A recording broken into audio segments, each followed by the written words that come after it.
Bienvenue dans ce premier épisode de Social Network Investigation. Social Network Investigation est une série d'épisodes où je vais parler des problèmes de différents réseaux sociaux.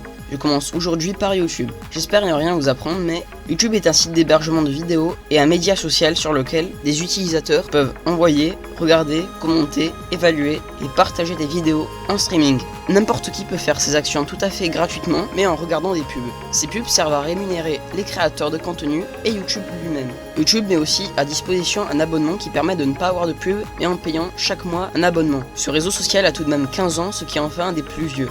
Pour ceux qui ne le savent pas, YouTube n'appartient pas à Google à la base. C'est Google qui a racheté YouTube pour 1,5 milliard de dollars.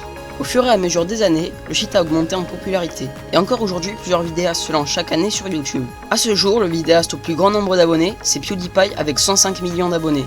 La chaîne au plus grand nombre d'abonnés, c'est T-Series avec 150 millions d'abonnés. YouTube compte à ce jour 5 milliards de téléchargements sur le Play Store de Google, tout comme Facebook d'ailleurs. Bref, le site est très connu et très apprécié. Malgré tout, j'ai recensé quelques problèmes qui gâchent un peu cette application. Numéro 1. L'algorithme.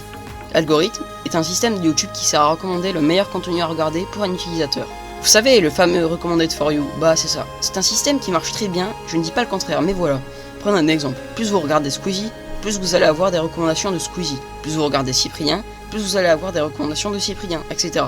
Donc si un nouveau vidéaste arrive sur YouTube, il va devoir attendre très longtemps pour se faire connaître, car sa vidéo n'apparaîtra nulle part, alors que la personne en question pouvait faire du contenu de très bonne qualité. Mais non, il risque de se décourager et ne jamais connaître la popularité des autres. Personnellement, je n'ai pas encore cette popularité sur le réseau et je n'attends que ça. Ce serait vraiment chouette de pouvoir partager ma passion avec d'autres gens, et c'est pour ça que je ferai des vidéos jusqu'à que ça marche. Numéro 2, la monétisation. Premier point. Sur YouTube, il y a deux façons très connues de gagner de l'argent. Les sponsorisations et la monétisation. Intéressons-nous à la monétisation. Pour qu'un vidéaste touche la monétisation, il faut minimum 1000 abonnés et 4000 heures de vidéos vues par les viewers. Vous ne vous en rendez peut-être pas compte, mais ces stats sont très longues à atteindre. Je n'ai que 25 abonnés et j'ai 3 heures de visionné. J'aimerais personnellement toucher la monétisation, surtout pour améliorer la qualité de mes vidéos et en m'achetant un meilleur logiciel de montage. Deuxième point. Alors en ce moment, il y a une grande polémique à propos de la monétisation des vidéos sur YouTube. Premièrement, depuis quelques temps, quand les youtubeurs mettent leurs vidéos en ligne, ils ont automatiquement plusieurs dizaines de publicités au début. Un système sûrement implanté par YouTube, mais malgré tout les youtubeurs peuvent enlever les publicités énigmatiques. Deuxièmement, avant la monétisation n'était disponible qu'après 10 minutes de vidéo. Maintenant, c'est 8 minutes. Et malheureusement, c'est bénéfique pour les chaînes qui font plus de quantité que de qualité. On peut donc penser que YouTube s'accapare l'argent de ses vidéos. Il y a aussi les publicités qui bien évidemment t'arnaquent en te disant « Toi aussi tu veux gagner 50 milliards d'euros ? Alors clique sur ce lien, inscris-toi, puis au final, rien. Je te vais arnaquer plusieurs centaines d'argent, enfin, je vous épargne les détails. » Toutes ces informations nous ramènent à un seul point, l'argent. Et donc les pubs.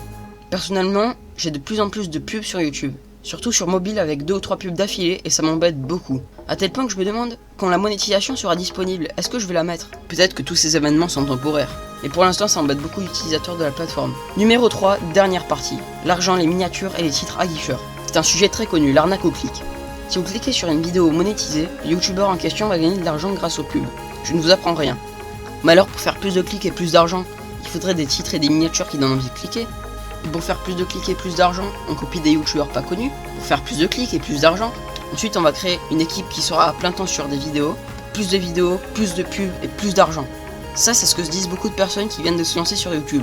Je ne vise personne mais beaucoup de personnes se disent ça. J'arrive sur YouTube pour l'argent et il me faut toujours plus d'argent.